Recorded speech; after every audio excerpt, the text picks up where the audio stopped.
Okay, greetings, brothers and sisters. Today's Thursday, August 28th. I had a number of ways that I was going to start this video. I got some comments, two comments I want to get to that are interesting comments. I have a whole Whispers of the Brighter World messages about France thinking that Sajmar was a cult back in the 2000s, and Tom Cruise came to a whole thing there, which I'm going to put at the end of this video. I got this great Don Lemons piece to lead with. And I have a health update that I'll get to when I talk about the comments. And so it's all these things, right? I wanted to lead with the Don Lemon thing because it's so hilarious, but I'm going to lead with this first. So you see there's a spider here. And I got two animal things.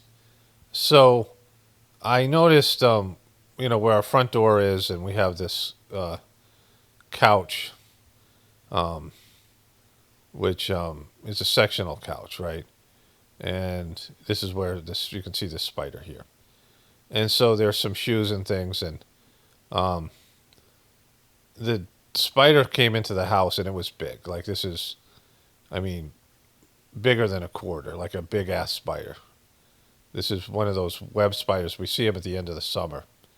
I got some images of garden spiders, but this thing is even thicker than a garden spider. And you can see it there. And I didn't want to kill it because I like these spiders, and I see them outside.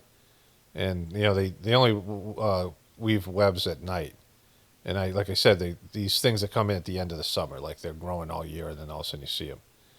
And the spider's huge, and I don't want to kill it because I'm kind of not into killing things when I don't have to. But there's a rule at the ashrams: anything with venom dies, and you can't put yourself at risk of getting bit by some spider that have issues. So I went to get it out, and it ran under the couch, and I'm like, oh, this sucks. And we have a sectional couch that's hard to take apart, so we don't get to clean out underneath it very often. And I took this like sort of stick like thing that we have, this flexible stick, and I'm knocking out dog toys and like all this stuff's coming out, but no spider.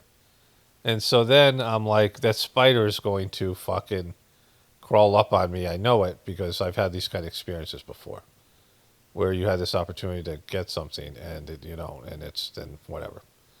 And so I'm watching TV, and I'm halfway looking at my legs, thinking this spider's going to come crawling up on my leg at some point. And I keep on glancing down there, and all of a sudden I feel something tickling my ear, and I know what it is. And I get up, and this spider's on my pillow that I'm watching TV on, and it's creeping me out. And so I tried to get it out alive, but I had to crush it a little bit. And so there was I'm not going to go get the picture, but it's on my Facebook page for those who are Facebook friends with me. And it's a picture of a big wolf spider, not as big as this one. I used to keep a glass of water next to my bed, and one morning I went to take a drink out of it, and I looked down. There was a spider on top of it, and I luckily looked before I because that would have been unpleasant. I'm not an anti-spider person, but I don't like things crawling on me.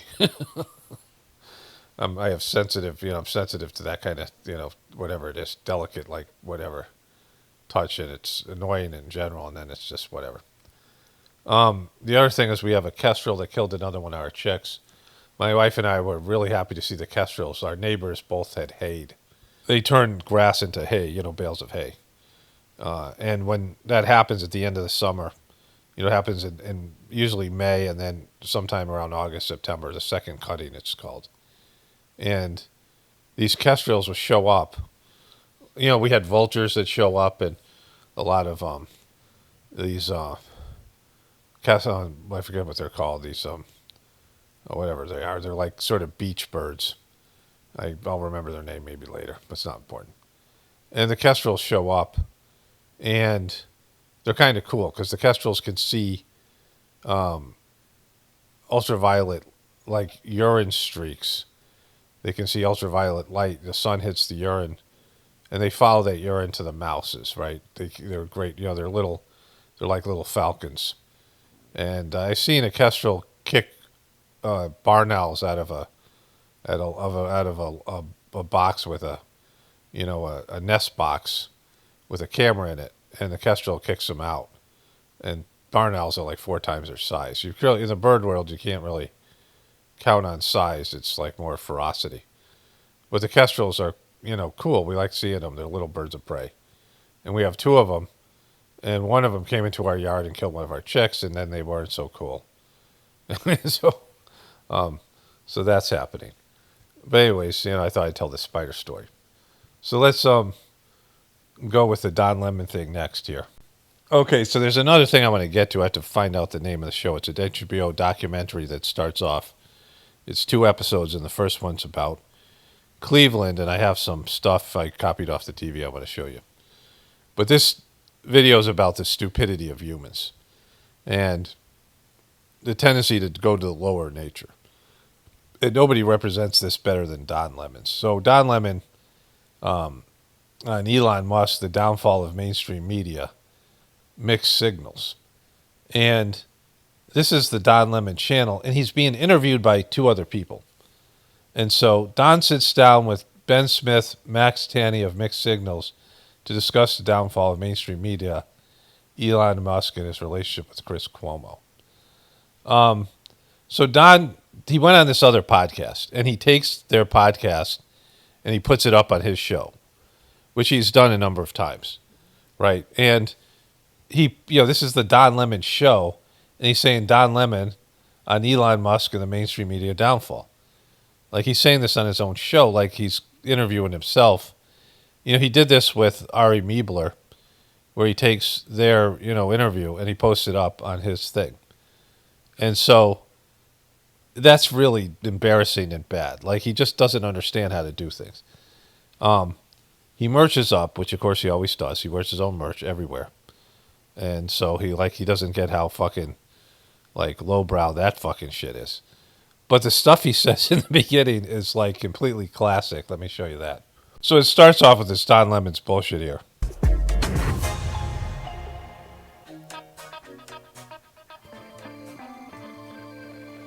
Ben Smith and Max Tanney.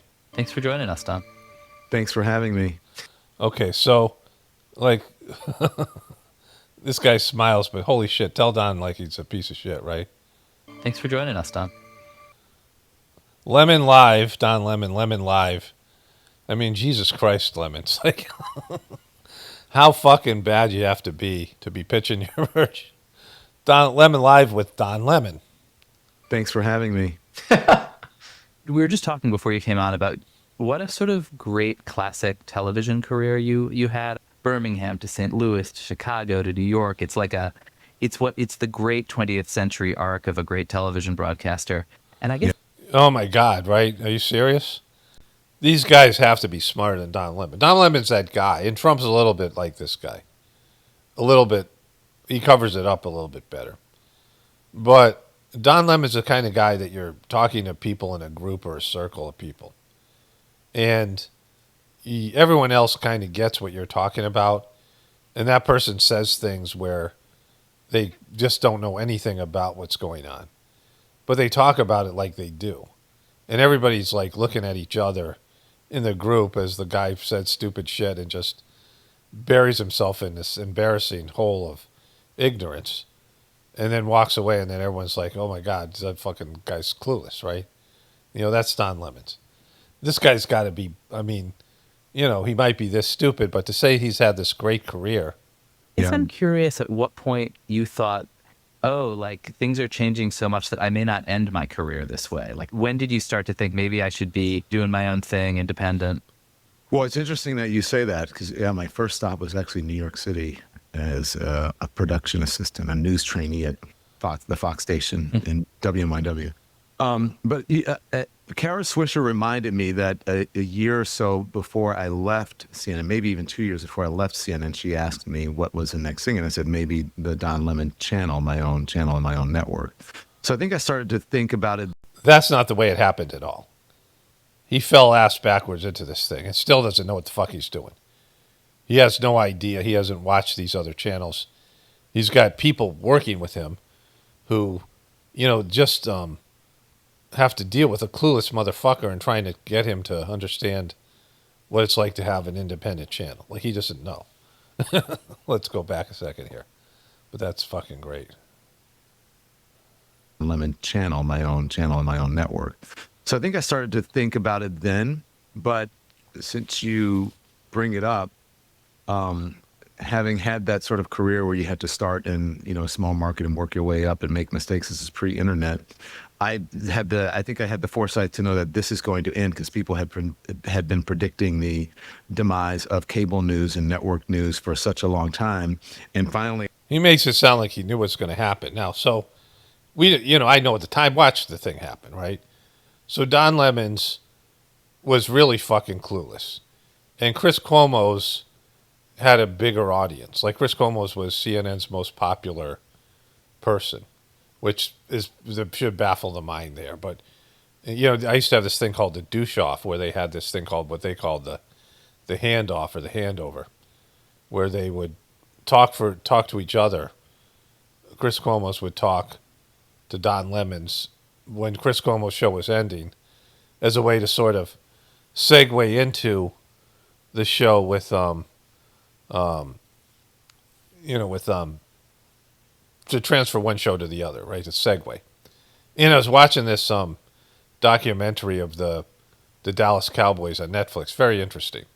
And I didn't know that Jerry Jones was the one who made it possible for Fox Television, Fox News, Rupert Murdoch, to outbid CBS for NFL rights.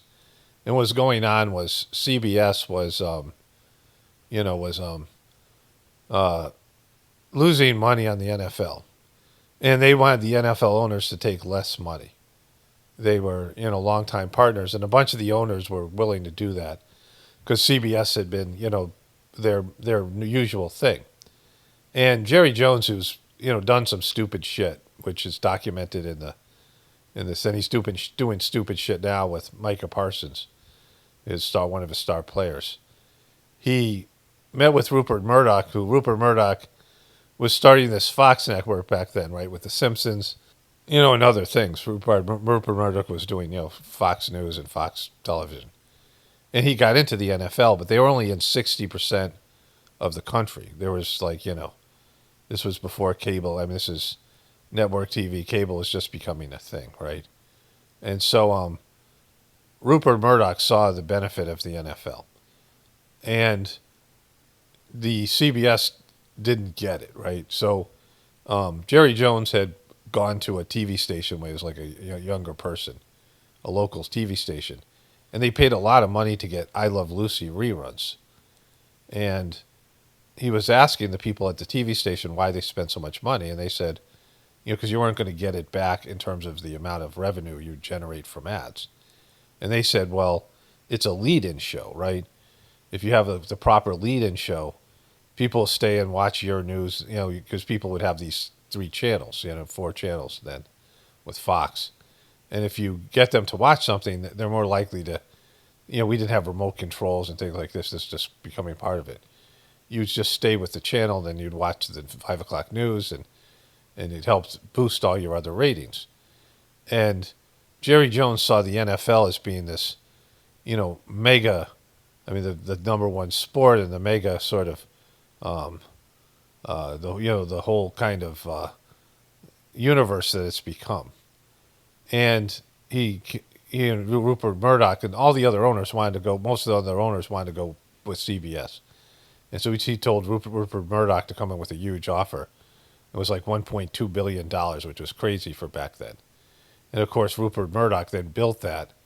Then he had Fox stations start to pop up everywhere because the local people wanted to see the NFL. And so there had to be local stations. And so it built the Fox network, right? And so Don Lemons had that with Chris Cuomo's, right? Chris Cuomo's was leading into his show. Remember Don Lemons fake cried? He cried when Chris Cuomo's got fired, and he was like, and maybe I'll find that. But anyways, Don Lemon was completely clueless. And he was bashing independent people. Like CNN was legitimate, and everyone else was unreliable sources, and they had that show, and CBS, with that clown Brian Stelza, and that guy Donnie O'Sullivan, and they were out to get anybody that was doing independent, media. And, Don Lemons was clueless about it. And so he sucked so bad, and when Cuomo's left, Don Lemon's ratings imploded even more. And he had a $20 million contract, like $24 million that CNN owed him, guaranteed money. And so they moved him to the fucking morning show. And, I'll play my memes when I'm done with this voiceover here, this part. And he fucking, he's so clueless. And some of the memes are about this, where he says it's not a demotion. And he went to the morning show with Caitlin Clark and that other woman, whatever her name is, who are both still on CNN. Caitlin Clark got her own show, and they got horrible ratings. They don't even have that show anymore. And like they changed the morning show, and they got some new guy. He used to be the producer for the Colbert show, and he sucked. And like CNN was desperate, and he did a bunch of things to offend women and other people, and he got fired from CNN, but they had to pay him $24 million. And then nobody wanted him, and he started this show, and he tried to make it just like a network news show. And he said to his audience, "You guys rather see me in my living room." And so he did it with a desk and all these things. Like he was doing his old show just on the internet. And he had that whole thing where he was hoping Elon Musk would pay him, and he wanted to tie himself to, the whole, institutionalized stuff. He wanted $8 million in a Cybertruck from Elon Musk. And then he did that horrible interview with Elon Musk, and Elon Musk realized how stupid this guy was and wanted no part of it. And so Don Lemon completely is he's saying these things, misrepresenting everything. So let me go back. Let me show you the meme here. The memes of Don Lemons that I have. Some of them have to do with his demotion from the morning show. I think we have to stop coddling people when it comes to this and the vaccine, saying, oh, you can't shame them. You can't call them stupid. You can't call them silly. Yes, they are. The people who aided and abetted Trump are stupid because they believed his big lie. The people who are not getting vaccines, who are believing the lies on the internet instead of science, it's time to start shaming them. What else? Or leave them behind. Because they are keeping the majority of Americans behind. There's nothing fake about CNN. The person who writes everything that comes out of my mouth, not everything, but the things that make sense. Susan Lay is great. I was not demoted. None of that. This is an opportunity. This is a promotion. This is. Are you guys hammered? Oh my God. Are you guys hammered? No. Boo-hoo. Ooh, cancel culture. Think twice. Yeah, I said it. The hypocrisy is off the charts, and it is sickening. The demise of cable news and network news for such a long time. And finally, I saw it coming to an end when I realized, look at what's happening with social media. Look at these people who are in other mediums, who are other parts of the medium, and they are making great money. Look at the Joe Rogans of the world. And I just started thinking about what is next? What's next? So that didn't happen at all. Like, he got fucking fired. And so, I never saw myself sort of as a traditional news person, even though I had the journalist chops. No, you didn't, bro. People were more interested in who I was. No, they weren't. And I think that helped tell the news. They were interested in the news, but they were interested in who I was. They found me to be a very interesting person because I took a lot of risks. Just totally clueless about what he is. And sort of a personality, I think that was maybe more akin to a Fox News personality because I just said it. So yeah, I started thinking about it a couple years before I actually left CNN. You didn't leave voluntarily, but Kaboom. You didn't leave voluntarily. And so, Don Lemons would right now, because he goes on Ari Meebler, he went on Aaron Burnett's show, he went on somebody else at MSNBC. If any of these news networks offered him a job, he would go. And they might do this because of the podcast. They're trying to move it to podcasts because nobody watches their format and their shit anymore. And they might offer Don Lemons his show, sort of like the Pat McAfee deal. And he'll totally fucking do it, right? And he thinks he's just like this truth teller that goes out and just says shit that other people won't say. And he's like totally fucking not, right? And, to put this on his own, he put this interview up there just shows you how, like, not organic, not authentic he is. I mean, he's like a complete joke. And so, just, let's see what this guy says here. Now that you're a few years kind of removed from that, what was the feeling that you were getting while you were there about CNN's kind of relationship to its audience? I mean, you see it now. The ratings for the shows are pretty bad. Take us inside what it was like to be at CNN as some of that stuff was happening. Did you get the sense like, oh my God, we're on, the ship is, the ship is sinking in terms of, in terms of audiences fleeing? At what point did you feel like, okay, maybe there are some people who are gone who just kind of aren't coming back, viewership was? How honest do you want me to be? No, don't just fucking lie to us. He's smiling. Don Lemon's audience is not better now. Like he would get some hundreds of thousands of views on CNN, which is dismal. There's 340 million people in America. And, Joe Rogan's getting 12 million views or more per, podcast. So, like, I mean, he, even if he got 1 million views and he's in a primetime slot, and so I don't know what his audience was, but it was way more than he's getting now. It's just that they don't have the overhead, which is what people are finally realizing.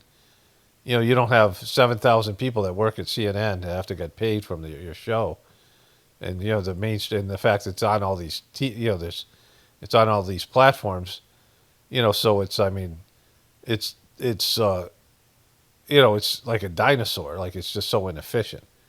But I mean, he's carved out of like I can't understand how he has an audience of people that take him seriously. Like, how stupid do you have to be that Don Lemon's is where you go to crack the code? Right? Like, how fucking stupid you have to be. Extremely honest. This is the venue for it. I mean, but you guys have to remember, this is probably maybe news here, but I'm still under contract for CNN for another year or so. So, wow. Yeah, so I have to be careful. That's why you haven't really seen me in many other places, because I'm still under a non-compete. And so people are like, he can't get a job. He's not getting a job. I'm not looking. I can't. So I'm doing what I'm not looking. I can't. So he said this thing where he's like, I realize the writing's on the wall. I'm not looking. I can't get a job. I can do under the terms of my contract. $24 million they paid him to go away. And no, in another year, if they offer him a job, he'll go get it, right? So I saw it. I mean, honestly, after Jeff left, when they got rid of Jeff, I was like, it's over. Because whether you like Jeff or not, he was a visionary. The folks there trusted him. He had great. All right, so let's go to the Chris Cuomo's thing here, because I want to cover other stuff.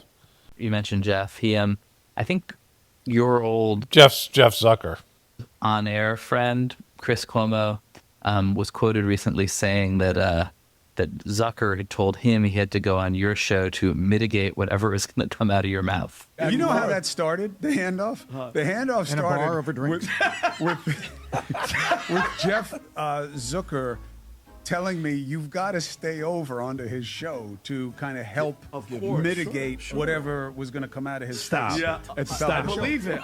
Stop it. Yeah. Well, Jeff and I are friends, and I see Jeff and talk to him weekly, sometimes, no, a couple times a week, not daily. So I have great affinity for Jeff, and and I asked him about that, and he just laughed and said, that's really sad. So, but if you really think about it, it doesn't make sense that why would he have to come on my show when you're talking about the handoff thing that we did? Yeah, the handoffs. It would, if the shows were reversed, that would make sense, but it's not. It was for me to say, okay, Chris, thank you, goodbye. I could kick him off whenever I wanted to. So he had really no control over what I said or what came out of my mouth on my show, because he was not really a part of my show. He wasn't there. I mean, you were there for one of the really greats. So, if that's the case, then why did this happen? Let me go to him crying. Let's see if I can find him crying here. But like him slamming fucking. Well, I'm gonna find the whole Chris Cuomo. Not maybe I want to go do other things, but this is a stupidity. Chris Cuomo was stupid and he was smarter than Don Lemon's, but kind of a more of a. They were both kind of douchey. I used to have this thing called the douche off, where I would assign douchey points. I mean, I should go find those. I could probably make those public again, or put them at least on the membership or something. But I had these douche offs, like who was more douchey, who was more of a douchebag, and I would just do these random points, and and I mean, they had these long exchanges, and they're supposed to be good friends, but clearly they're not, right? And so this happened here. Let me find the Don Lemon's crying.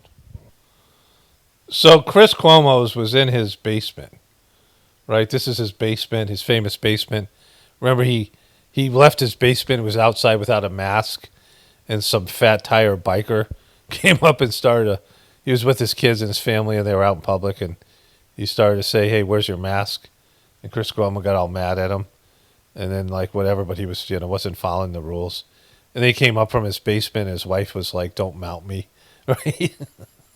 This was great. But this is the hand over here. CNN tonight, D. Lemon on top of all of it, as always. D. Lemon. What's going on today? Something's different about your set. Is it? Yeah. Where's your suit? I've worked on this hard. Your black tie and the white shirt? I'm too sick. Christina said it didn't look right for me to be sick in a funereal suit. It looks too much like what I might be buried in. Yeah? Did she come down there and do some decorating and help you dress? Nope. Nobody will come anywhere near me. Those stairs are they're over there. Those stairs are a no-go zone. Even look, the dogs don't come. Listen, everybody, don't get it twisted. We know this is very serious, but this is how Chris and I interact. We tease each other. So I knew when I got the call early this morning, when I saw it said Christopher Cuomo, I was like, oh, Lord, here we go. And then, but I was actually on a business call, so I was like, I'll call you right back. And I called you back. I knew what you were going to tell me. So anyways. Yeah, it's nice that's where the priority played in your own life. Well, we have been kind of talking. We have been talking about Okay, so I could totally do a douche off to this and give points, and someday I'll do it. But then Don Lemon comes. Chris Cuomo says goodbye. This goes on for 5 minutes, this fucking banter. Cuomo family. This is CNN Tonight. I'm Don Lemon, and our breaking news is news that should make every American stop in their tracks. There are now, and I always say this, there are people involved. There you get to see there's a person who's involved who's close to me and to you. You watch him every night. There are more than 185,000 cases of coronavirus in this country. Hospitals, I'm sorry, that was the next thing. Sorry, I told you I was distracted. Bianca, sorry about that. Thank you, Bianca. Can I just tell you, by the way, we're all, I mean, for you being on air, and I know, this is one of those situations where you try to be stoic and focus on the headlines.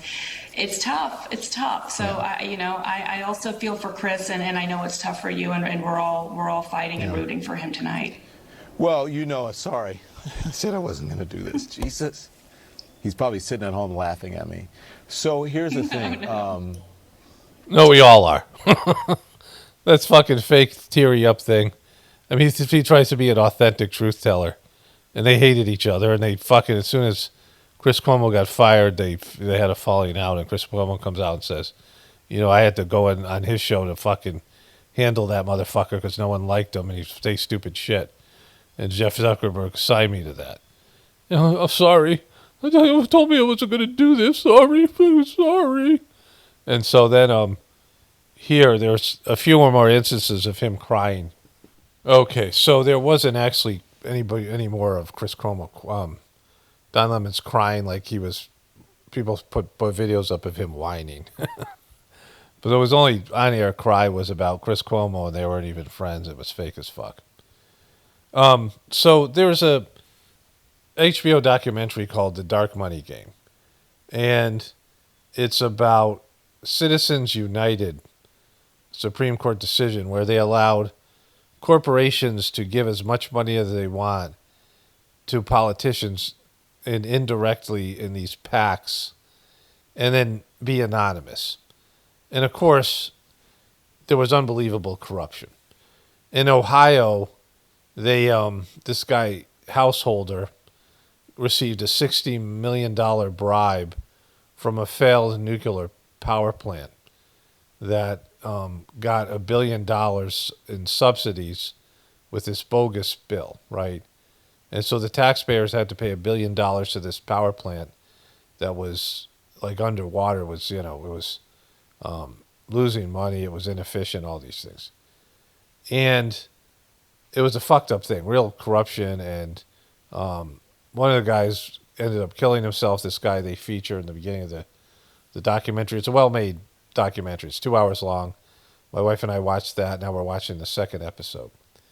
And what I'm talking about here is stupidity, right? Where people are, it's hard to believe how stupid people are and how much the people that control the system know how to manipulate people.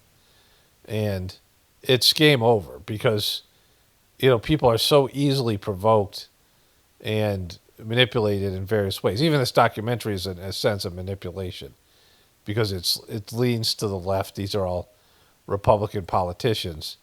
They briefly talk about some Democratic corruption in the beginning of the second episode. But, they make it sound like the Democrats aren't corrupt, and it's just the way people are. If you allow them to steal, they will. If you make it basically legal to steal. And so I have a few clips that I want to show you to kind of, make some more sense of this, about the stupidity of people. Before I get to the clips, there's one guy in there, like he's some prominent person. And he said that, corruption won't happen. Like if you make it anonymous and you have what they call dark money, where you can, manipulate people politically and never be held accountable for it. And this guy was basically saying, "Oh, there's a few bad apples." Like it's just silly. And then there's people throughout who are saying, "Oh, there's no evidence of corruption." Where as soon as they made this law, it's to allow corruption, right? It's allowed to allow mega corporations to donate money in an anonymous way and bribe politicians without it being tracked. Like, of course, it's going to be bad. All right, so let me show you the clips here. Okay, so this guy, Householder, is a big farm guy, like a totally corrupt piece of shit. And he pressured these people, his fellow, first of all, they manipulated him, this bribery money was used to get him in this position of Speaker of the House, using dark money, and then to get a Republican majority, and then he pressured all these people to pass this bill that would bail out this failed nuclear power plant. And the taxpayers were on the hook for $1 billion bailout, right? That was specifically going to this company based in this dark money bullshit. And so people kind of realized they were getting fucked. And so they put together a team of people led by a Republican guy who was friends with some of these guys who were, he was on the Republican side of this issue, but he was an environmentalist. This nuclear power plant was also fucking the environment, right? And so they put together a team and they hired this Republican guy to run it. And he ended up they tried to bribe him and he went to the FBI. So that's part of the whole context of this thing here. And so they were trying to get enough names to sign a petition to reverse this law, to put it as a ballot initiative, because they had gerrymandered all these districts in a way that favored the Republicans. So the majority of people were perhaps against this bill, especially the ones who understood it. And so these guys were trying to block these petition signing. That's why they tried to bribe this guy. So they came out with these commercials, and it shows you how stupid they thought people were, and the commercials worked. That same poll showed Ohioans were 88% against foreign countries like China investing in Ohio's energy grid. Householder and I would write the TV scripts for the next few months. They took our manufacturing jobs. Now they're coming for our energy jobs. The Chinese government is quietly invading our American electric grid. So to put this in context, most people were against bailing out this nuclear power plant, but they didn't understand what the bill was about. And so they found that they were more against China taking over American jobs. So they linked China had nothing to do with this referendum to get rid of the bailout, like totally nothing, right? You may be approached on the street or at your door to sign a petition to defund U.S. jobs and energy. Tell them no. Paid for by Generation Now, Inc. See, how do you not know you're being manipulated when you watch something like that? It's crazy. It's funny, the ad. It's so fucking blatant. It's funny that people would be that stupid that they would fall for that. And that's how they would get their information from this. This was the nuclear power plants PAC money that went through a series of anonymous PACs, right? So when the FBI was investigating this, I'm going to spoiler alert. I'm going to tell you, what happens at the end of this thing. But it's still well worth watching how it develops. I mean, I can't do justice to it here. But the FBI would find out about one of these anonymous PACs, and they would subpoena it, and the PAC had 30 days before revealing its ownership, and they had to go through like 5 or 6 of them to trace the money. And so, the only crime was when they gave money directly to the candidate, which they were doing at times, but like to get to that, and they had a couple of guys who came forward. This Republican guy who was asked to give updates about how well they were doing in terms of the signatures, and he was tape recording one dumb fuck who came to him, and he went to the FBI, and he first said no to the guy, but then went back and said, I'll do it, because the FBI wanted him to spy. And the second guy was some guy, householder, threatened his family, and he was taping, and they brought in other independent FBI agents to go. This one guy who ended up being suicided. He was killed with a Mike DeWine shirt on. He shot himself in Florida. And he was the guy, sort of the lobbyist behind all this stuff. He was the mastermind. And, whenever someone commits suicide, it's always suspicious, right? It just is. Especially if it's something like hanging. When people hang themselves. Like, hanging is one of the worst ways to die. Like, it takes like 10 minutes and you like shit yourself, and it's like, fucking, it's bad. Like, I read all the things that happen to you when you hang yourself. And how many people know how to make a noose? Like, it takes some, it's not an easy thing. Like, all the time when they were hanging people ended up just swinging there, being alive for a long time, and they had to cut them down and hang them again. Like, it's not an exact science, right? And that was with these hangman platforms. So anyways, but that's another thing. And so it was a miracle that they caught these guys, because of the laws are rigged in the favor of the corrupt people. It was just because they ran their mouths to the FBI informants and the FBI undercover agents and a few other things. But, this ad is so stupid, right? It's just really a bad ad. Like, anybody watching it should know that they're being manipulated. But people are like, oh, China, they're trying, and fucking, this is how they did shit, right? It's so, like, it shows you how stupid people are and how stupid the people that run the controllers know how stupid people are and how easy it is to manipulate them. This Generation Now name starts popping up. And they ran another ad that was, criminals are knocking at your door. The special interest groups opposing House Bill 6 can't convince Ohioans to sign their petition. They'll do and say anything to win. Now, they've resorted to bringing in shady out-of-state political operatives to work for them. If they approach you asking for your personal information, tell them no. These are great ads. How stupid you got to be to fall for this. Like, why would they hire criminals to go to your door? I mean, they'd be liable if the people broke it. They're getting people, people with criminal records to go to your front door. And they, not people that are trained to get petition names signed and things. And so, like, this is how stupid they think people are. And they are this stupid. Let me show you this other piece here. Decline to sign. Coming. Oh, ding dong. Don't answer the door. Don't. The wrong line to sign. Don't answer the door. Clearly, they didn't know we were listening. And they had no idea that we were getting back bank records and other records that were shedding light on the conspiracy. There's a person in this documentary who says, I don't believe that everything's a conspiracy, like this kind of thing. But, like, the whole thing, everything there, I mean, it's just so obvious that this is what would happen. But people just don't want to see it. Someone investigating and seeing all these things, it's like, oh, well, these are just a bad bunch of apple, these kind of things.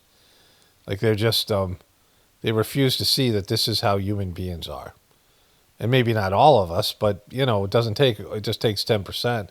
And more than that, it just takes people when they get into power and they realize they can get some, when everyone else is doing it, they just fall in line. And even if they don't they wouldn't have done it on their own. If other people get them involved, they'll totally cave to this kind of criminal behavior. And so there's one more piece here to this.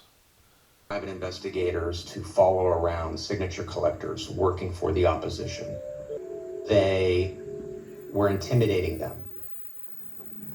We had people that would show up to where the canvassers were and try to shout down people who were signing the petitions. And they were organized.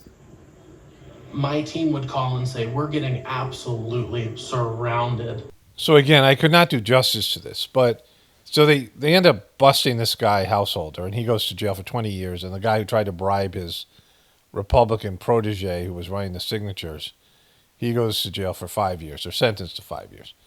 But they're under appeal, all these things. Happened fairly recently. And, they haven't changed this policy of the dark money after this was a $60 million fucking bribe. And, even more, because you get $1 billion. This is what Israel does, right? Israel gets $3 billion from America, and they can take a small portion of that money and then bribe politicians to make sure they get more money, right? It's a fucking scam. Not only Israel, but corporations and other countries, this is what they do. They get American money from American taxpayers, and then they use it to get more money and to bribe more politicians and keep the status quo. And so the guy gets busted. He gets arrested. And, the people are outraged by his behavior. But the Republicans have jerry-rigged. This is, going on now with Texas and California and redistricting these, the lines in these, these counties and stuff to, make it so that the Republicans win more in Texas and the Democrats win more in California. Whoever's in power does this kind of bullshit, right? And a Republican Supreme Court judge ruled against the Republicans and this gerrymandering, and they tried to oust her and, shame her and, get rid of her, fire her. And she voted with the Democrats to demand that before they had the next election that they fix these lines, but they didn't. But this guy gets reelected, even though he's under federal indictment, and he's just stole $1 billion from the fucking people of Ohio. He gets reelected, and he's still kind of popular, even though people know he's a fucking crook. And the Republicans get 3 more seats in the House. It shows you how stupid and ignorant people are. They just got fleeced for $1 billion, dead to rights. The trial is very damning. The evidence is all there. I mean, the documentary. And this is a bad way to go about business, this dark money thing. It shows the corruption can happen. And this very inefficient, polluting nuclear power plant got $1 billion of taxpayer money. And for the most part, the people don't care. Like they still voted for the fucking guy, right? So, like, the stupidity is just, I mean, you can't really even measure it. I've been talking about this recently, about all these things that I've gone through personally with this. And I've just reconciled it that people have, a lower nature, a lower human nature. And for those of you listening to this in the Journey series, because I'm going to save this in the Journey series, that there is, this is about the Dark Money Game HBO documentary about corruption in Ohio. And so there'll be some video up on Friday, August 29th that will, be about how stupid people are. And stupid is just a lazy way of saying that, because it's not about stupidity. Because everybody has their intelligence level and learning style. There's some people who aren't as intellectual as other people, but they're really great at mechanical stuff or farming things, physical things. They're just, I mean, when you're talking to somebody who's really good at that, you know that they know so much more about than you do, right? And you're never going to be as good as they are because they just have a talent for it. There's like a bunch of different learning styles. Of course, I'm dyslexic and introverted, and I have things that are just, not like the normal people. Of course, I do the meditation and have some spiritual tendencies. and is influenced on a intuitional channeling type level, right? We have these things. And so it's a different way of comprehending the world, right?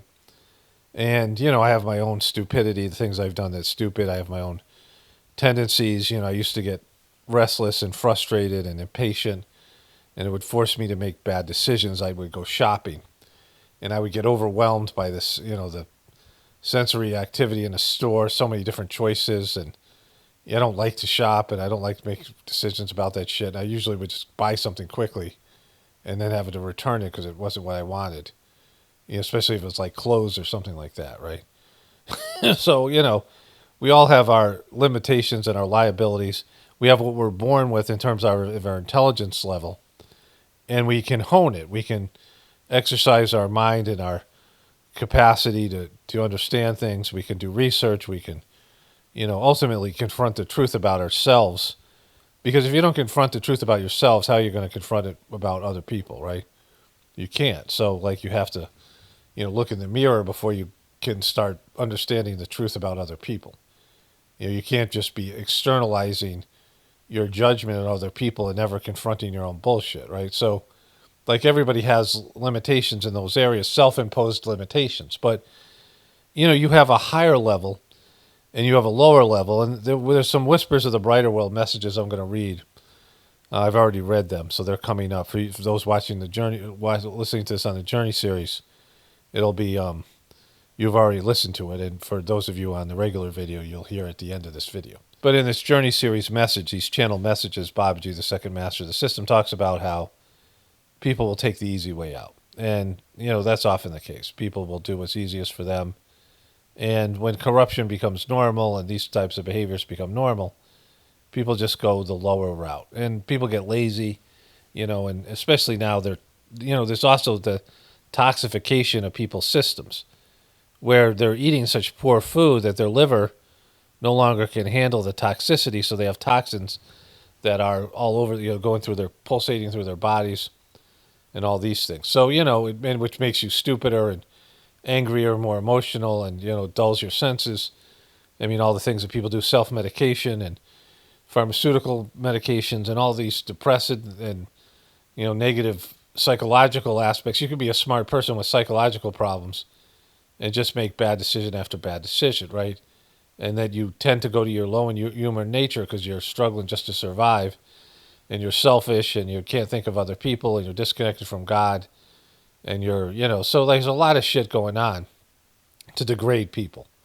It's a purposeful system to degrade people, but we have allowed ourselves to be degraded over generations, when obviously going in the wrong direction, and then realizing that we feel like shit and not doing anything about it, physically and emotionally and mentally, and just realizing the system is hurting people. Like, most people are miserable, even with their lifestyle being so, comfortable and all these things. And so that's when I talk about the lower human nature, where we know things are going wrong for us, and we just don't reverse course. And we just give in to the corruption and the lies and these things. So it's not just stupidity. It's, it's just it's a hopelessness and just a lower tendency to go to the common lowest denominator instead of rising up, embracing our higher nature. And I've seen this over and over again. I've seen it inside the Sajmark system that's loaded with people who are saints in past lives and had spiritual past lives and have benefited from the Sajmark system, and then it implodes, even those people. So, like, why would people who aren't even spiritual at all be any better? So, I've reconciled this personally, not to, I put out whatever I put out, and I struggle with my own, stuff that I have to struggle with, and, it's just there, and I'm okay with it all. Just, maybe something will motivate people in the future. Maybe things will change. Whatever happens, we'll see how it goes. I'm open to all that, but other than that, we'll just it'll just be the end of our species. We're heading towards the extinction level type situation of the species, and so all those things. With that, I've had a few comments, 2 comments I want to read here. I maybe wanted to talk about something else, but I can't remember. And so this comment should have went in my comment section yesterday. I did the video. And the person says, it's called realist. You're a realist. Because I was calling myself a realityist, right? And this person says it's called realist. You're a realist. And you don't think I know the fucking word realist? Like, do you think I'm so inarticulate based on what knowledge, like what information, that I don't understand there's a word called realist? That I wouldn't use that fucking word if it applied? It was probably 5 or 6 people that said that. They said I'm not a truther, I'm a realityist. And I said it comes from Babaji's book, Reality at Dawn, that you get to spiritual reality, which is so far away from what we think about material reality. It's hard for people to get there, right? You know, Arjuna and Krishna were 2 parts of the same soul, Vishnu's soul. Arjuna was Vishnu's ego, and Krishna was Vishnu's soul.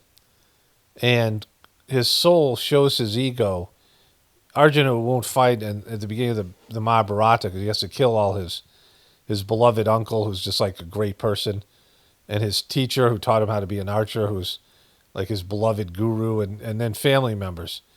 And all these people, like lots of them are people he really likes and loves, and family members and shit like that. He's got to kill them all, right?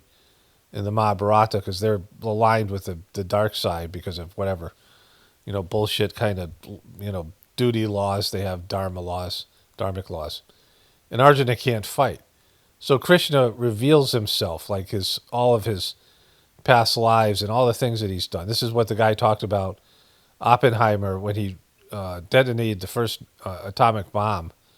He talked about feeling like the prince, which he meant Arjuna, on the battlefield, and Krishna reveals himself and says, I have now become death and war, these things. And so when Arjuna sees his soul, he goes to Krishna, all right, I'll do whatever fuck you want. Just don't show me that ever again. Like, he gets terrified of his own soul, his own spiritual nature. And he's a higher developed cosmic being that's in charge of the preservation of the universe. Like, he's this, so, but the ego does not want to see the soul for what it is, right? And so if you get to reality, spiritual reality, your understanding of all the material, like this illusionary material world, and it's hard for people to grasp, right? I've meditated for over 30 years, and I've had past lives doing this, and I'm just scratching the surface. But I'm in pursuit of reality. That's what it is, the truth. This is God's truth. And so realityist is not the same as a realist. A realist is some person that accepts the world the way it is, which is, also that, but isn't the same thing as a realityist. Somebody who's pursuing God's reality. A realist is based in materiality. And so people think that I didn't understand that fucking word. No, I made up a word just like truther. I made up my own word because there wasn't a word for it, kind of jokingly. But of course I know what fucking realist is, right? Like, just people don't think. Like, you should be able to understand that I would know what that is. Like, I'm educated enough and have a grasp of the English language enough that realist is a word that, is in my vocabulary, which of course it would be, right? And then this person says, why doesn't this channel have a hype button for us to press? I've seen it on few other channels. This channel is real talk, no BS. Would like others to experience it. Okay, so there's a new thing. I didn't know this. I'm glad this person left this comment. So I looked it up, and YouTube has a function now, which is called the hype button for people who have less than 500,000 subscribers. And you can hit the hype button, and it hypes up the video and helps promote the video. And if enough people hit hype on it, it promotes the video. But I don't have it. As far as I can tell, I can't see it my own, You guys would see it or not. But they don't have a hype button. Like, if you hit like, and then it asks, would you like to hype the button? So if you like a video, and then they like you to hype it. But my channel's been around for a long time, so YouTube isn't allowing you to hype my videos.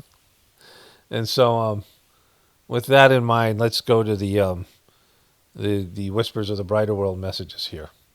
Okay. Today is Thursday, August 28th. I don't know if I'm going to put this in one of my regular videos, but I'm definitely putting this in the Journey series. So there's a series of whispers for the Brighter World messages that have to do with, well, the first one's a little bit different, and the rest are about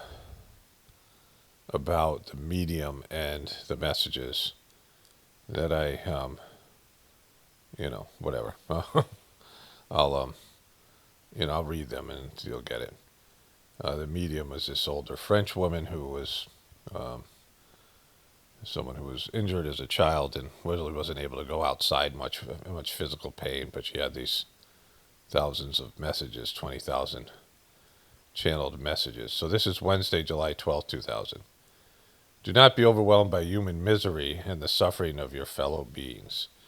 You should have compassion and help them as much as possible, but you can't do more than that. Thus are the karmic laws, thus they will be until the end of time. The earth is a place of transition and awakening. Each being must solve a personal equation. Each is alone in the face of their destiny. They can receive help and see their burden becoming lighter, but their life course will be followed until the end. A true spiritual process opens horizons to them, which can make the situation evolve favorably by modifying it. Humans have options in the face of various paths that present themselves. Will take the right direction. Will they take the right direction? That's the question. They prefer often to choose easiness. Each one of their acts is numbered until the end. They have free will. Will their deepest aspirations prevail? It's up to them to decide. We wish the best for each incarnate being, and we all work in that direction. Babaji.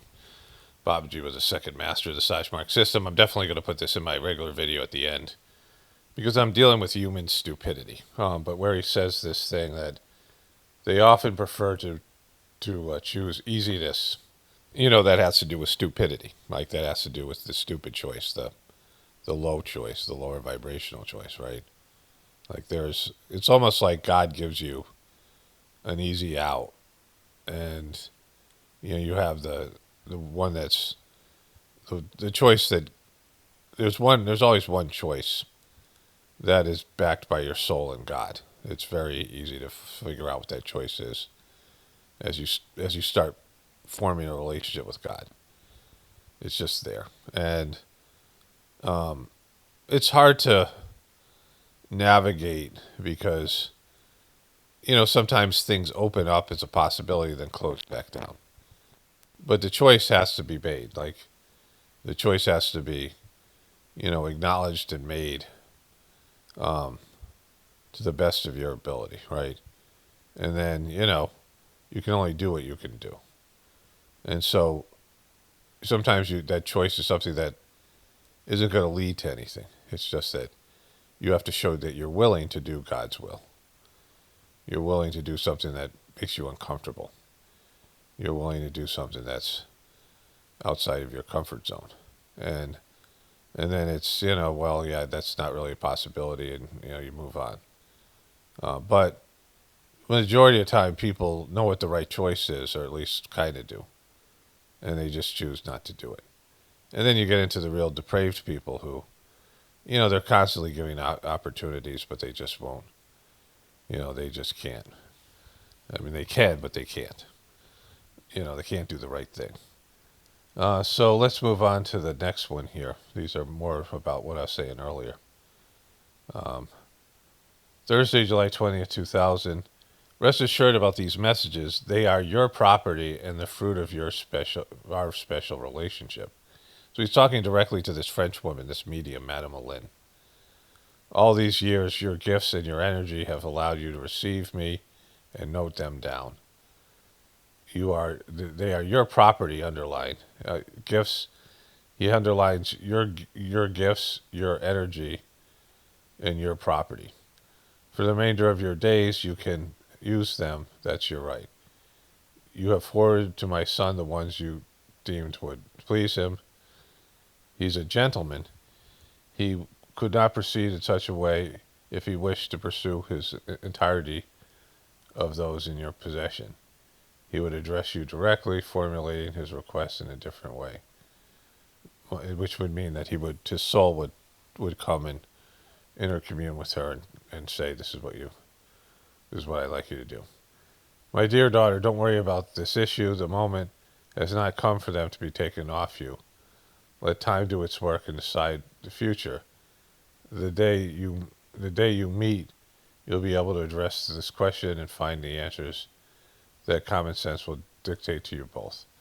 The holders of these messages, whom you choose, are committed to you in a kind of code of honor, and they will not deviate from it. Be at peace, blessed. So she was worried about the messages, and they weren't ever for her. So I found this interesting because I don't remember reading this, but they were never for her.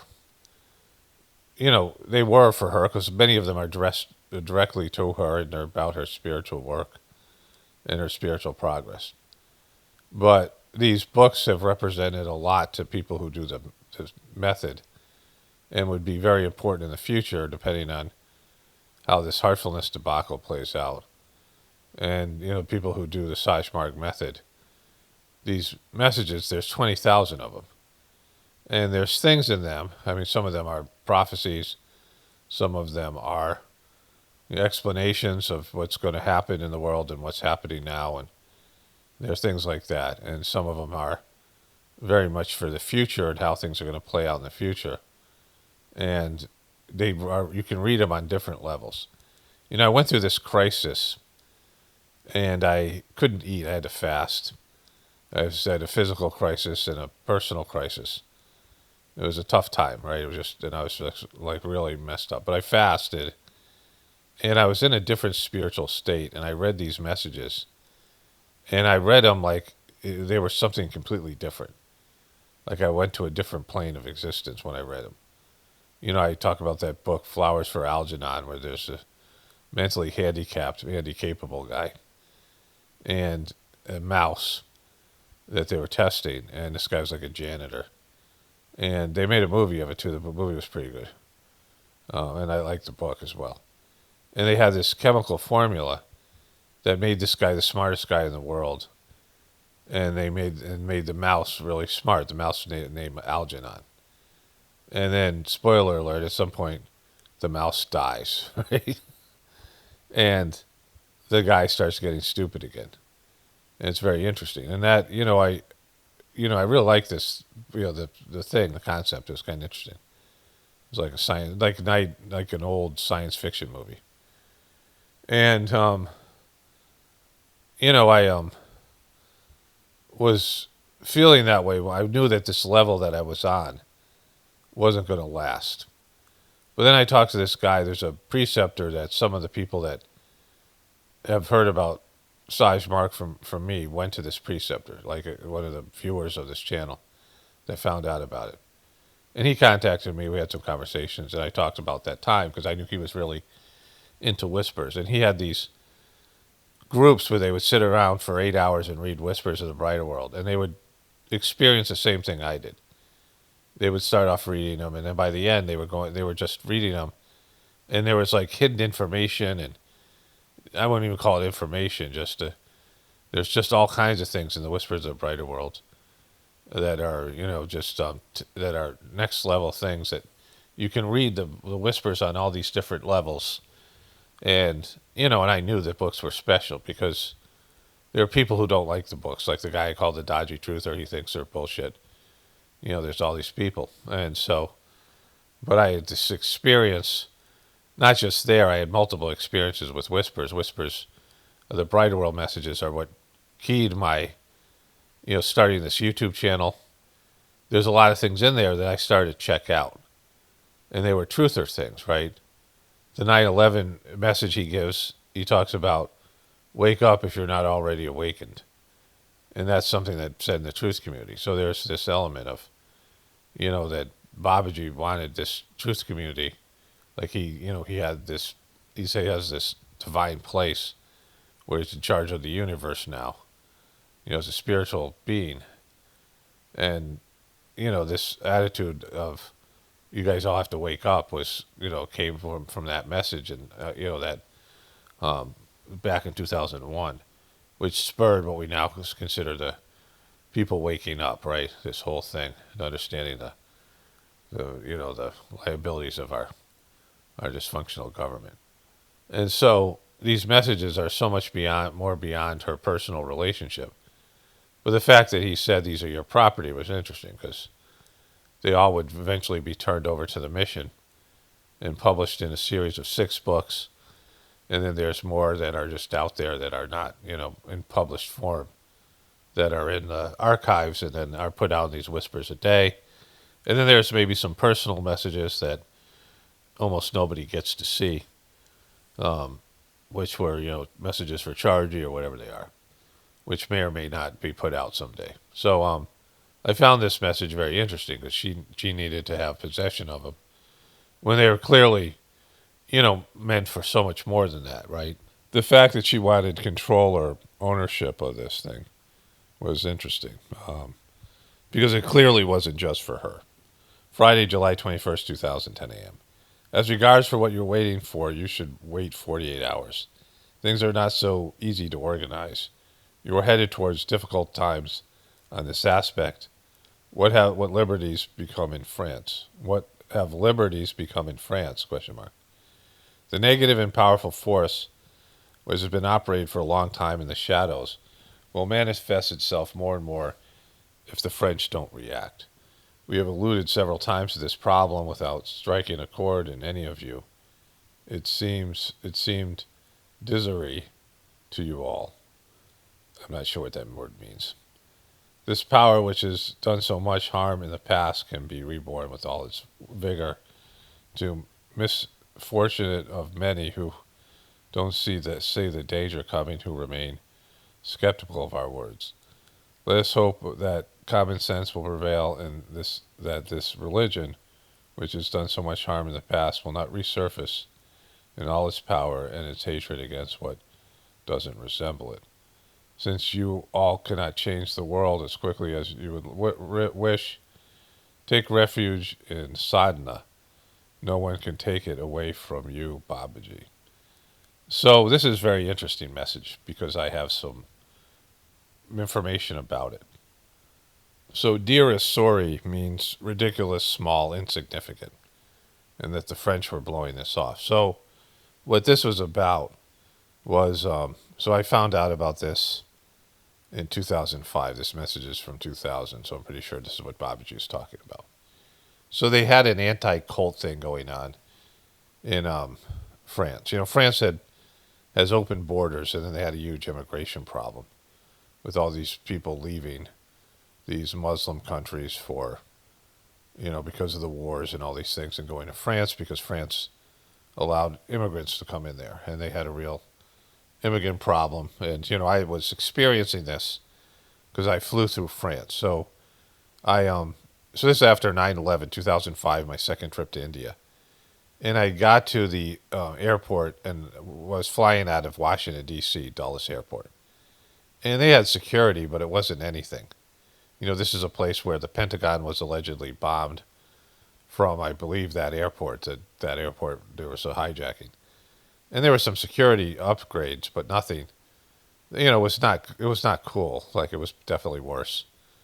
But it wasn't horrible. So then I fly into France, and some guy who weighs like 400 pounds sits next to me, and I have a window seat.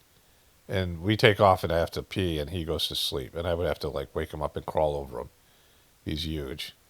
And I just, the flight's whatever to France or whatever it is, like a 5-hour flight.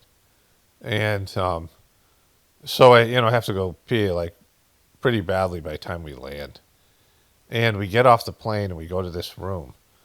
And the room is we have to walk. It doesn't go to a concourse. So we're all taken by this bus, and we go into this room, and there's no English going on, so I have no idea what we're doing.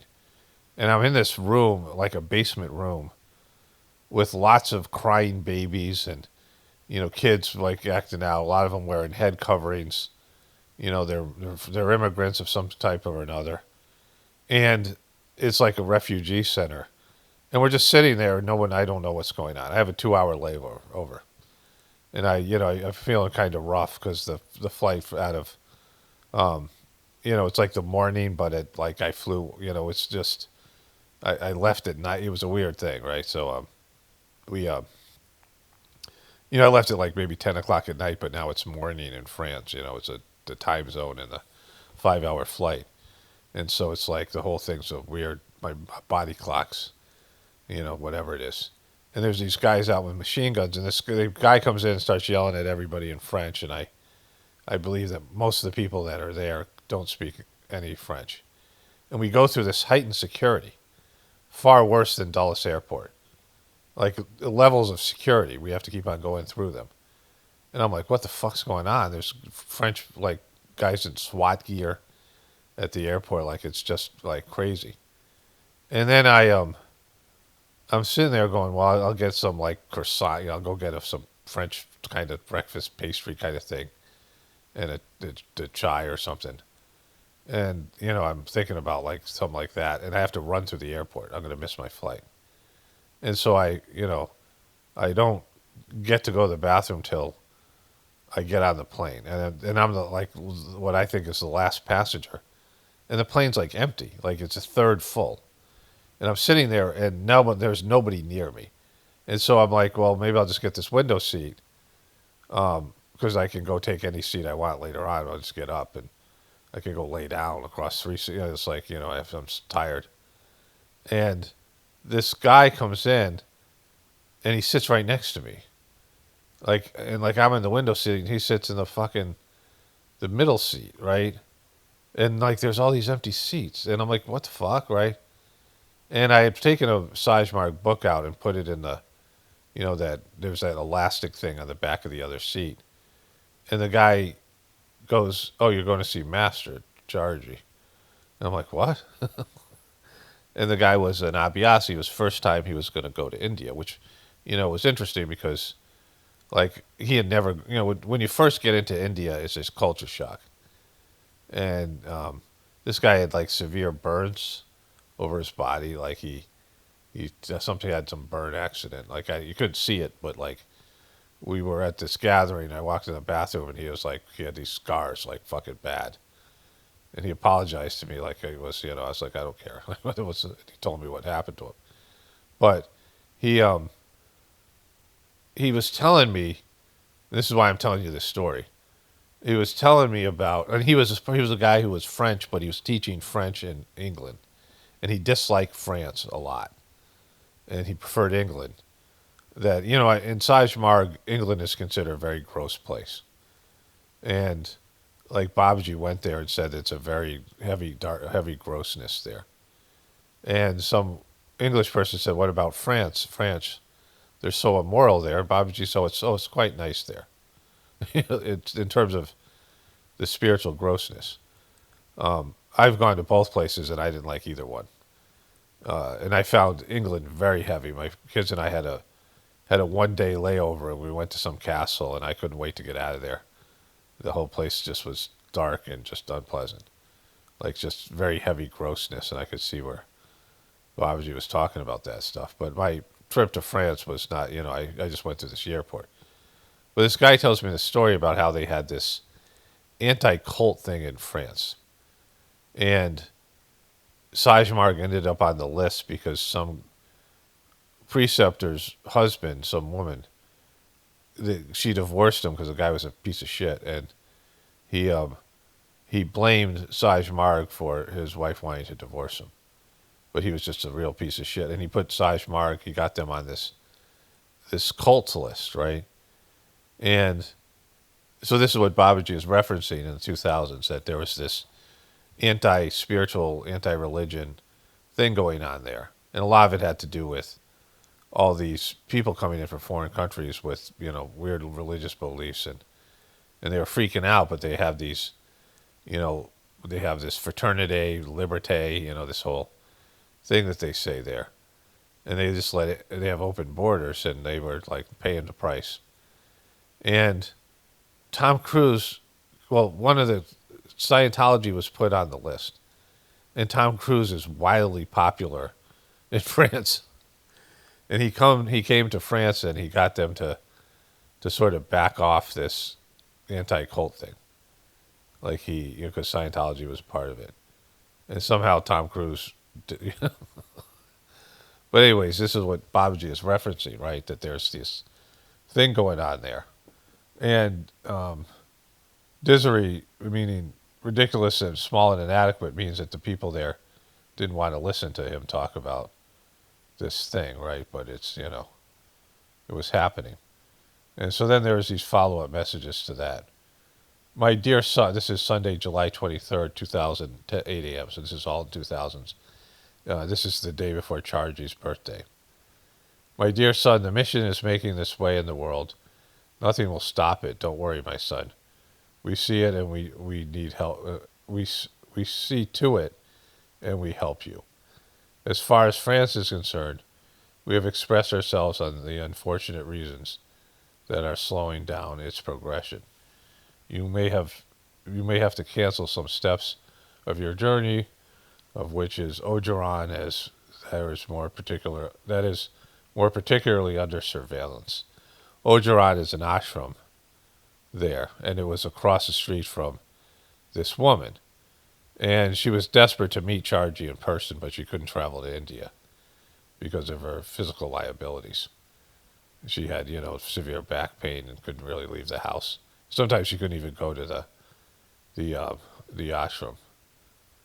She had to stay in her apartment most of the time. You will have to wait until this anti-sex, SECTS, wave calms down. We know which forces are fermenting it, and they are powerful, but nothing is lost. What must be, God wants it so. Pure and detrimental hearts will see where the truth is. That's all we can add on this topic. That beyond common sense and circumstances, do your best as always. We are close to you. Events of this kind are unavoidable in a mad world where the true values are not recognizable for what they are. Abhyasis have to understand, motivate themselves well, and be more involved than ever, Babaji. Now, I find this very interesting. These messages that I've read today, the one that she's got ownership of these documents, because, Heartfulness now is a cult. It's whatever you want to call it, a bad cult or whatever. But they took a pure spiritual organization and they are, doing cult-like things. And now serving themselves. Daji is a piece of shit and his people around him are worse. And they are, taking advantage of the trust that was built up by the former masters of the system and, running scams and doing all kinds of bad shit. Which is a, really bummer for me, which I've talked about. And, I don't know what's going to come of it. Well, it's funny that Saj Marg, which was purely spiritual, it didn't have, it had some couple hundred people from France, very devoted people, would be put on this list because some guy was a piece of shit husband, right? So then this is the next day on Master Charji's birthday, July 24th, Monday, July 24th, 2000, 7 a.m. My dear son, we've been waiting for a long time for this kind of communication to be established. Don't regret having doubted. Doubt is a human, and you share in this large doses with our medium. And you share it with large doses with our medium. In large doses with our medium. She was always questioning these messages. She thought she was crazy. When she first started to get them, some woman knocked on her door and said, Babaji sent me here to tell you the messages are real. So, like he communicated with some other medium. And she went and told him. Babaji used to have the ability to intercommune. And he was great at it. Like, he was having conversations with all these divine beings. And when he was making Charji his successor, he opened up this power in him to intercommune. But it never sort of materialized. And Charji was waiting to intercommune with Babaji because he was going through a fucking hell. Lawsuits and attempted murder attempts on his life and just people turning on him, nobody accepting him. And, the mission was fractured. Babaji's kids tried to sue him. He sued him and There was all took the ashram Babaji had built. It was a fucking mess, and Charji was just going through it. And he was waiting to intercommune, right? He was like wanting to intercommune. And then these messages showed up, and Charji was like, what the fuck, right? Well, why not me? Like this whole thing. And so at first he didn't believe him, but he got messages from his dead wife, his mother, who had passed away. Like he was like, there was all these things, and he was, moved by the messages. But in the beginning, he was like, he was kind of bummed that he wasn't able to do this. But because he wasn't able to do this, this woman was able to devote her whole life to this, right? 20,000 messages. Don't regret having doubted. Doubt is human, and you share large doses with our medium. You should know that this is not obvious for her either, and we still prefer this attitude to overconfidence. See, she didn't want the messages to get out because she thought she was, she always had doubts, even, towards the end of her life. We have chosen and prepared her for a precise purpose, which is to bring you in certain complex situations another echo to your cognations. Do not be affected too much by what is happening in France and other countries of Europe. The evil has the same origin. So this idea of the evil, I want to talk about that in a sec. No passive impose themselves on a large scale without sooner or later meeting this kind of resistance. One has only to look back into past centuries when so many tragedies were brought about by human stupidity. He's talking about like Jesus being crucified and, things like that. There's, in all these different religions and spiritual movements, there's nothing we can do about it. Evil must arise to let the beauty manifest of a system that will find its due place, whatever the cost, to help this mad world. It will bring to people of this earth a means to live more in accordance with divine laws. We support you and we love you, my dear son. Be blessed so very highly on this special day, Babaji, on his birthday. But the fact that this was more than just, it was evil, right? This was evil. Like, manifestation of dark energy.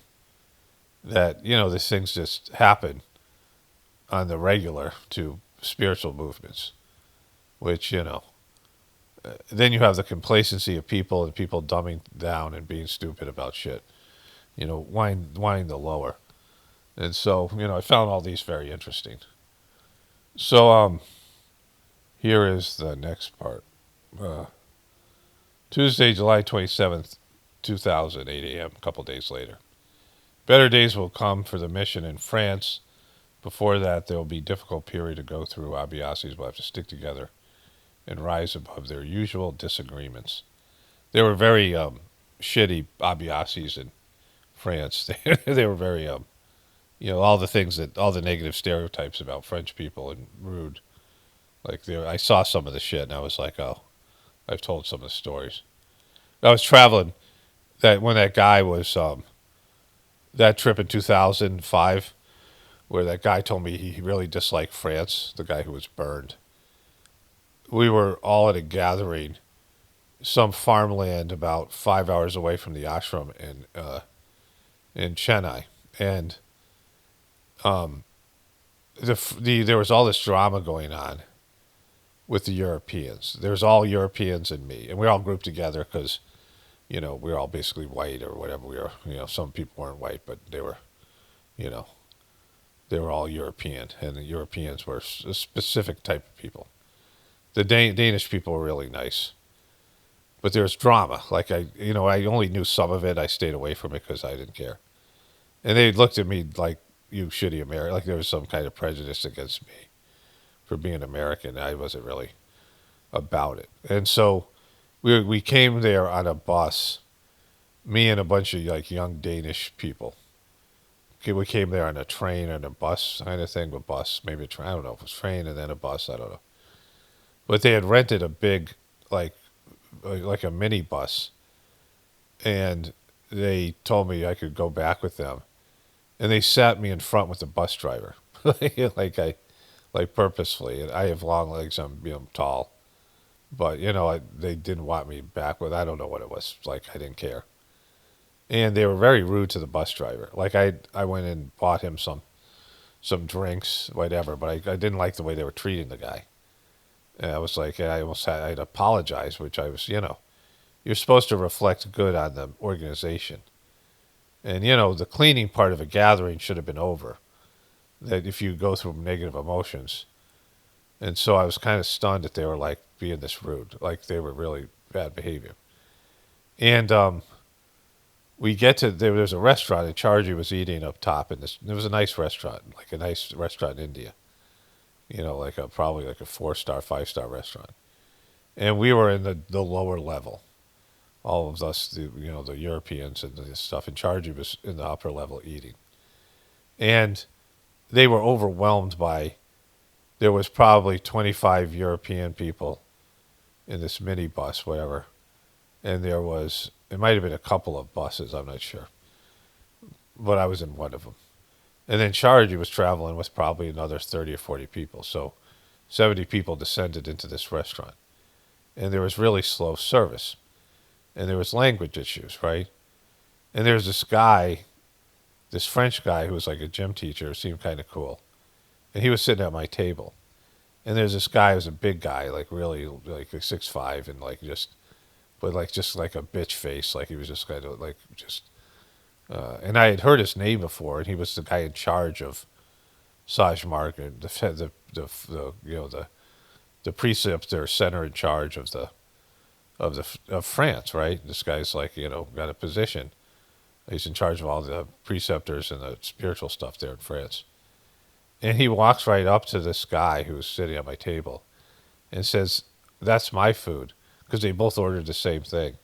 And he took the guy's plate right in front of him, like fucking, I never seen anything like it, right? And I really had this urge to get up and slap the guy. Like I was, I had to like suppress my urge. And I don't have these things. Like I don't get these like kind of things. I mean, I maybe more when I was younger, where I was like, you just want to like slap the shit out of somebody. But he was so obnoxious, and they were also obnoxious. And, so like this is part of the backdrop to this story. And then we go back to France, and there's this guy who he had got me in to see Chargy on my first visit there. He was like, he did this some sort of secretary position. This guy looked like the basketball player Steve Nash. He was a French guy. Steve Nash is Canadian. And they were, Chargy had these security people. Then you had to wait till you were allowed to go in to see him, right? There was hundreds of people sitting outside of his cottage wanting to go see him. And these guys weren't let in because whatever reason. And they started to push on the gate because these security guys are small Indian guys. And this big guy and this guy who looks like Steve Nash were saying that this is racism. Why won't you let us in? And some guy came out and talked to him, some guy I know who I like. Says, please, just don't do this. Right? Some Indian guy who was an American, who lived in America, but he was trying to reason with these guys. And they were trying to, and then they got in the gate and they're trying to push their way in like a couple fucking little toddlers. And I was like, holy shit. So this was, and I had heard all these things about France. There was always issues there from the very start, like a lot of just bitch-ass behaviors. So let me read that again here. Better days will come for the mission in France before there will be a difficult period to go through. Abiyasis will have to stick together and rise above their usual disagreements. So that gives more context to that. In this union, they will enable them to overcome difficulties that are bound to arise. The most motivated will strengthen in their desire to forge ahead against all odds. Nothing is ever final. Either way, a sincere approach, a rigorous practice, and a cohesion between members will overcome everything. I should say there's a guy, Guy Jerice. It's spelled Guy, G-U-Y, but it's pronounced Guy.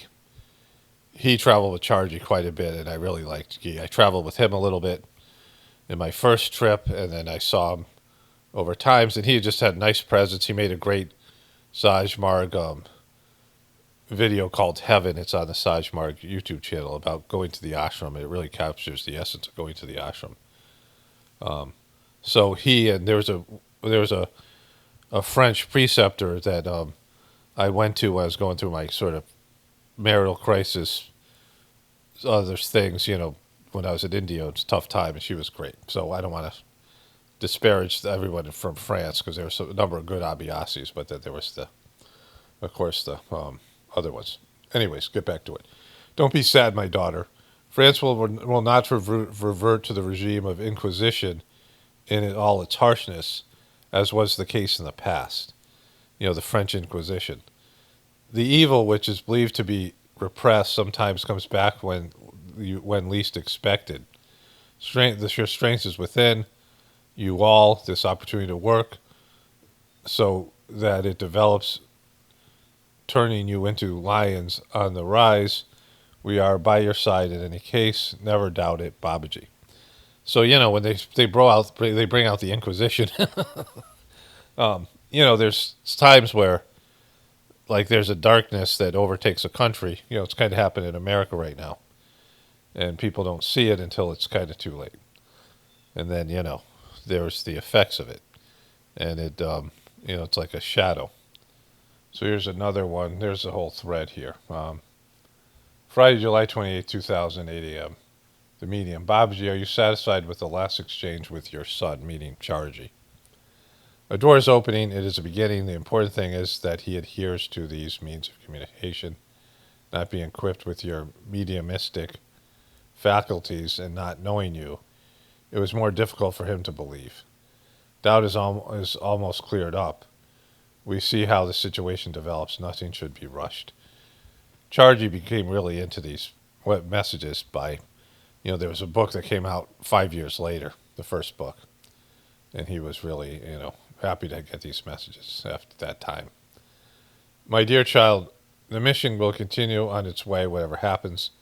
This prospect must delight you and help you see beyond the current facts and appearances with regards to its evolution in Montpellier, in France in general. Upheavals are inevitable. Maybe there was an ashram there or something there. Maybe she lived in Montpellier. I'm not sure. I thought she was in Ogeron, but I'm not sure. In any situation, what seems negative can result in new developments that often reverse the situation completely. Sometimes you let yourselves be carried away by untimely reactions which do not get to the heart of the matter. Let us do our work without judging, whether concerning the mission, an ashram, or a preceptor. We know where we go, and how to move the pieces on that huge chessboard. Content yourselves with doing work well, acting in good conscience after due consideration, while relying entirely on divine grace and that of your masters, Babaji. So, now that's not possible because Daji became such a piece of shit, right? So, anyways, these go on. There's 4 more messages, and they're still coming in. So I'm gonna wait and do a part 2 of this for whatever. I'll post it probably on my, with some future video. Of course, it's a Journey series. Okay, so let me wrap this one up here. Only spirituality will save this world. It's Paul Romano, definitely reporting from the Apocalypse and the Ascension. Everyone have a blessed day and be grateful.